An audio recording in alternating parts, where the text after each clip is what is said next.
Prima di immergermi nel cuore di questo incubo, devo esprimere la mia gratitudine agli iscritti di questo canale ed a te che ancora non lo sei, ma lo sarai fra pochi minuti.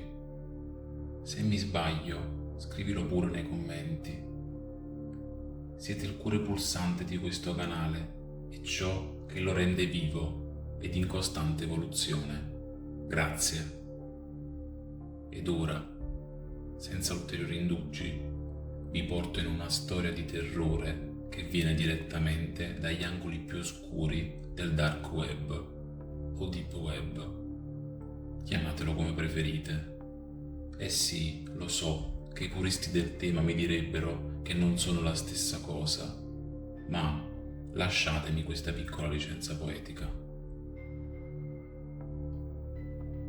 Tutto è iniziato in modo apparentemente innocente, e quando dico innocente, dico innocente davvero. Ero attratto dal dark web per semplice curiosità. Non era mia intenzione commettere alcun tipo di cosa che potesse essere anche solo lontanamente assimilata ad un reato.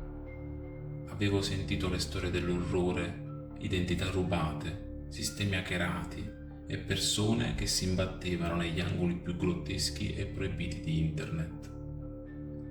Le solite cose che si sentono in TV oppure dalle persone che credono di saperne. Ecco, credono, appunto. La maggior parte delle persone diceva che fosse solo un mercato digitale per droghe, software pirati e video di webcam casuali. Ma io ero sempre stato affascinato dall'idea che sotto la superficie potesse nascondersi qualcosa di ancora ignoto.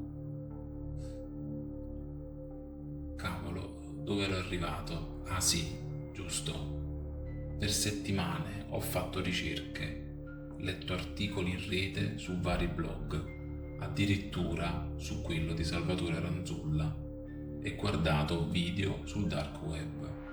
Alla fine la mia curiosità ha prevalso ed ho deciso di fare il grande passo. Ho scaricato il software necessario, disabilitato il microfono e la webcam ed installato tutte le misure di sicurezza consigliate. Il mio sistema era protetto quanto potevo renderlo. Pensavo di essere al sicuro. Ed ecco, mannaggia a me, quel pensavo stava per fare tutta la differenza del mondo. I primi siti che ho trovato erano noiosi, forum che parlavano solo di come coltivare funghi allucinogeni a casa e guide fai da te su come hackerare vecchi dispositivi. Intere colonie di persone che si occupavano di clonare carte di credito, con addirittura una guida completa e scaricabile di un certo Nesquik. Vari forum dove acquistare teoricamente denaro contraffatto e vari siti dove fare incetta di armi di ogni tipo. Tutto rigorosamente da pagare con degli anonimi Bitcoin che, naturalmente, io non possedevo. Poi mi sono imbattuto in un sito chiamato Incubi Silenziosi, gestito da qualcuno che si faceva chiamare Cyrus Locke. Il contenuto era decisamente inquietante. Video feticisti di persone torturate, alcuni dei quali davvero disturbanti, lo devo ammettere. Ho chiuso subito la pagina con un nudo allo stomaco. Eppure ho continuato a navigare, esplorando vari link che mi trascinavano sempre più in profondità in terrori bizzarri. Si stava facendo tardi, erano circa le 11 di sera e la mattina dopo dovevo lavorare. Così ho spento il computer e sono andato a letto. Questo è stato il mio primo errore. La mattina dopo mi sono svegliato ed ho trovato il mio computer acceso. Ho pensato che si fosse aggiornato automaticamente durante la notte, ma mi è sembrato strano perché sarebbe dovuto tornare in stand-by. Ho ignorato la cosa e sono andato al lavoro. Tuttavia, durante il giorno, i miei pensieri tornavano sempre al dark web, come se qualcosa mi stesse spingendo a ritornarci. Le cose che avevo visto con superficialità avevano iniziato a scavare un piccolo solco dentro di me, così come la curiosità. Quella sera, dopo una lunga giornata di lavoro, sono tornato a casa. Dopo aver terminato le faccende domestiche, mi sono ricollegato. Appena ho avviato il computer, ho notato un programma sconosciuto sul desktop, qualcosa che non avevo scaricato. Ho pensato che fosse stato incluso nel pacchetto del software per accedere al dark web e l'ho ignorato. Ho aperto Twitter e Reddit cercando di distrarmi ed è allora che è successo. Una finestra di chat si è aperta da sola, al centro dello schermo. Il nome utente era Cyrus Locke. Il mio stomaco è sprofondato mentre ricordavo il nome di quel sito web. Il messaggio diceva: «Ciao Alessio, vedo che ti è piaciuto il mio sito. Ti ho lasciato un regalo, perché non lo hai ancora aperto?» Mi sono bloccato. Come faceva questa persona a sapere il mio nome? Con le mani tremanti ho chiuso la chat, cancellato il programma sconosciuto ed avviato una scansione antivirus completa. Non è emerso assolutamente nulla. Ho cercato di convincermi che fosse solo uno scherzo, ma il senso di inquietudine rimaneva. Era lì, incollato alle pareti della mia testa. Più tardi, quella notte, la finestra della chat si è riaperta. Questa volta il messaggio era più minaccioso. «Alessio, è scortese rifiutare un regalo. Ti sto dando un'altra possibilità. Aprilo». Il cuore mi batteva forte mentre minimizzavo la finestra della chat. C'era una nuova icona sul desktop, una faccina sorridente bianca e nera con una V disegnata sopra. Ho spento immediatamente il computer e resettato il router, convinto che qualcuno avesse trovato il mio indirizzo IP e stesse hackerando il mio sistema. Ho cercato di calmarmi. Si trattava solo di un troll inquietante del dark web. Giusto? Voi cosa ne pensate? Cosa avreste fatto al mio posto? Sono sceso per la cena. Potevano essere le 20:30 al massimo. I miei genitori non sembravano notare nulla di strano. Papà mi ha chiesto se avessi problemi con il wifi. Il suo tablet da lavoro non si connetteva. Gli ho detto che avevo resettato il router. Abbiamo parlato di cose banali, del loro lavoro, della mia giornata, cercando di far tornare la normalità, ma la mia mente era ancora in subbuglio. Ho mangiato rapidamente e sono tornato in camera, ansioso di vedere se l'intruso fosse tornato. Quando ho acceso il computer, lo schermo ha sfarfallato e la finestra della chat era già aperta. Questa volta c'erano due nomi utente, Cyrus Locke ed un altro, semplicemente V. I messaggi erano terrificanti. Non sta aprendo il regalo. Forse dovremmo trovargli qualcosa di più personale. Che ne dici di inviargli un vero regalo? Mi si è stretto lo stomaco. Cosa diavolo intendevano col regalo? Ho cercato di spegnere nuovamente il computer, ma proprio mentre stavo per premere il pulsante di spegnimento, un altro messaggio è apparso sullo schermo. Spero che tu abbia gradito la cena con la tua famiglia, Alessio. Com'è andata la tua giornata di lavoro? Ho sgranato gli occhi e guardato in alto, solo per vedere che la luce della webcam si era accesa.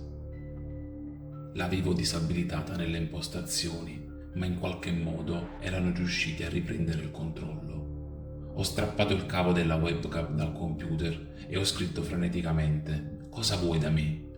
C'è stata una lunga pausa prima che Cyrus rispondesse. Voglio che accetti il mio regalo. Se non lo fai, non ti piaceranno le conseguenze. Prima che potessi rispondere, il mio telefono ha vibrato sulla scrivania, facendomi sobbalzare.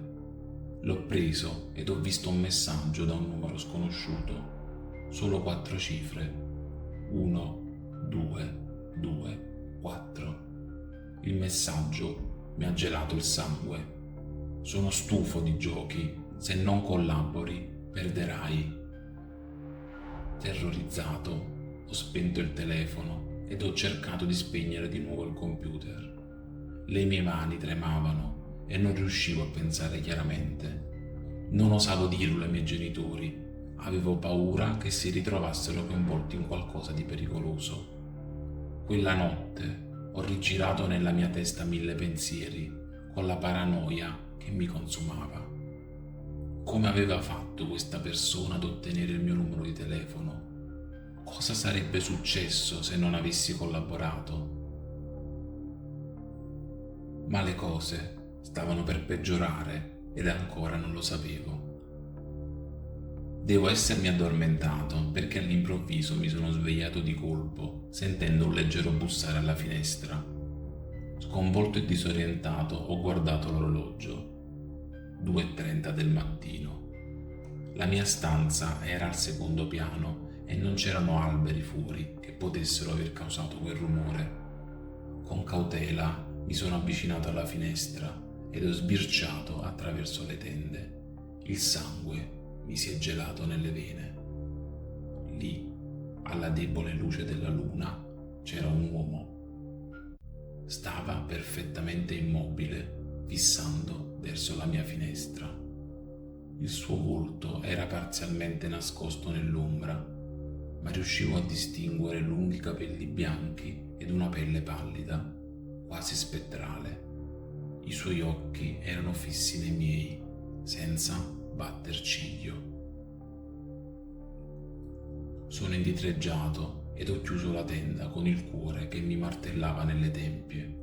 Ho preso il telefono cercando freneticamente di accenderlo. Dovevo chiamare i miei genitori, la polizia, chiunque. Ma prima che potessi farlo, il telefono ha vibrato di nuovo. Era un altro messaggio dallo stesso numero sconosciuto. Ti piace la vista? Non preoccuparti, sono più vicino di quanto pensi. Il panico mi ha assalito. Sono corso nella stanza dei miei genitori solo per ricordarmi che non c'erano. Papà stava portando mamma al lavoro. Cazzo, aveva il turno di notte e non sarebbero tornati per ore. Mi sono sentito completamente solo. Disperato, ho controllato l'app di sicurezza collegata alle telecamere della casa. Lì, sul feed della telecamera, c'era lo stesso uomo. Ora stava nel nostro cortile, fissando direttamente la telecamera, indifferente al fatto di essere stato visto. Ho chiamato mio padre con la voce tremante mentre spiegavo cosa stava succedendo. Mi ha detto che anche lui aveva visto l'intruso sul telefono ed era già sulla strada di casa. Aveva anche avvertito la polizia. Ora non mi resta che aspettare. Mentre ero lì, seduto, rannicchiato nell'oscurità della mia stanza, il senso di terrore si intensificava. Chi era quell'uomo? Come aveva superato i nostri cancelli di sicurezza e le telecamere? E soprattutto, cos'era il regalo che Cyrus Locke mi aveva inviato? Sono passate settimane da quella notte e non è più successo nulla di simile. Ma non riesco a scrollarmi di dosso la sensazione di essere osservato, che là fuori, da qualche parte, Cyrus e il suo complice stiano aspettando che faccia la mia prossima mossa. Guardo ancora video sul dark web ed ho scoperto che ci sono canali come questo in cui altri utenti come me raccontano le loro esperienze. Forse, se lo avessi saputo prima, non avrei mai fatto quel primo accesso. Di certo c'è che ho giurato di non tornarci mai più. Se posso dare un consiglio è questo: la curiosità non vale la pena. Tenetevi alla larga da quegli angoli oscuri di internet, perché una volta che ti vedono non si torna più indietro.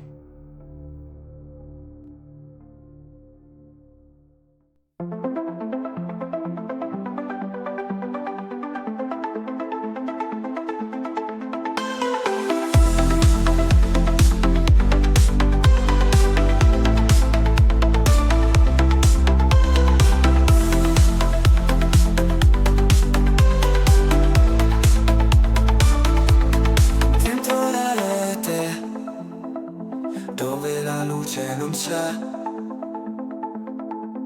cerco risposte che non voglio vedere. Tra ombre e segreti, mi perdo un po' di più. Dentro un abisso che non conosci tu.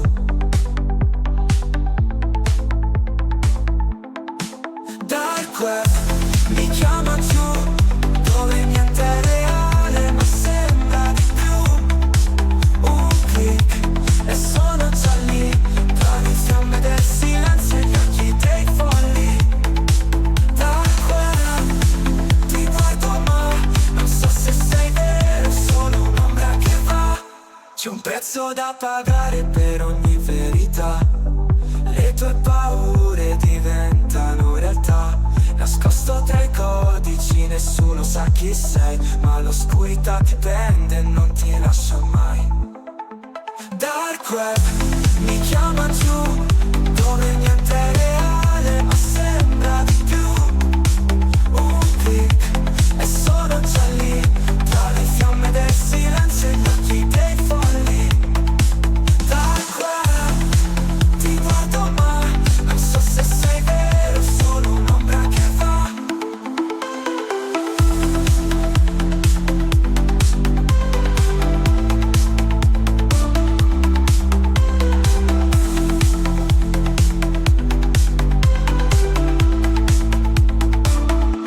Le voci sussurrano quello che non so, tra verità rubate e un mondo che non ho. Ogni strada porta più giù. Dentro l'ignoto non tornerò più. Dark web mi chiama giù, dove niente è reale ma sembra di più.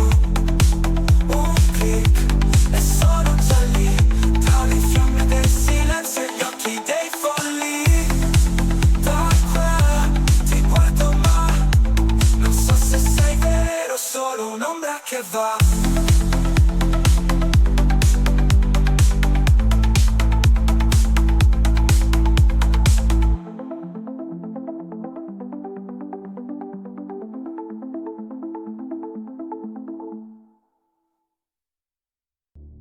Aspetta un attimo, prima di andare via, ho un messaggio importante per te.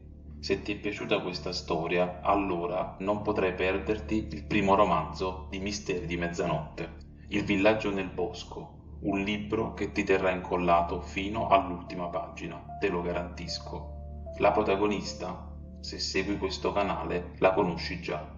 Non attendere oltre, lo trovi su Amazon e ti lascio il link in descrizione ed in alto nella scheda. E siamo giunti alla fine di questa storia, che spero vi sia piaciuta. Vi chiedo di farmelo sapere aggiungendo un like ed un commento, oltre che di iscrivervi al canale ed attivare la campanella per essere aggiornati sulle nuove storie.